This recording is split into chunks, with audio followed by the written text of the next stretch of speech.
आपण मैंने जानी कि टॉक्सोप्लाज्मा नामक एक पैरासाइट जदि गर्भवती माँ को इन्फेक्शन कला तो से क्षेत्र में पिला प्रति विपद रही।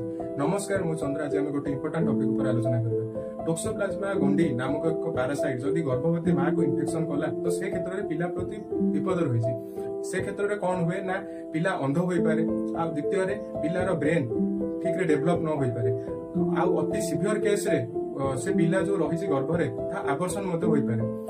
एही टॉक्सोप्लाज्मा गंडी किपर इन्फेक्शन हुए साधारणतः जदि आपण नॉनवेज खाद्य खाउछन्ती मांस जातीय खाद्य खाउछन्ती ताहा जदि प्रॉपर्ली कुक न हुए तो से क्षेत्र रे कोन हुए ना टॉक्सोप्लाज्मा गंडी रो जो पैरासाइट रहिछि से हम मार शरीर मध्य को जाई सेठी इन्फेक्शन कराए। द्वितीय रे कोन हुए ना बिलेर मल रे टॉक्सोप्लाज्मा गंडी नामक पैरासाइट रहिता सेही मल जदि कोनोसी कारण वशतः से खाद्य पदार्थ लगिला और से खाद्य पदार्थ को गर्भवती माँ खाइले तो से क्षेत्र में कौन हम ना से इन्फेक्शन कराइब। तेणु आपण प्रॉपर्ली हाइजीन मेंटेन करंतु खाद्य को प्रॉपर कुक करंतु आउ एही सब सामान्य प्रिकॉशन आपण नेले आपण शिशुपुत्र को भल भाव जन्म दे पारिबे आ किछि प्रॉब्लम आपण हेबनी।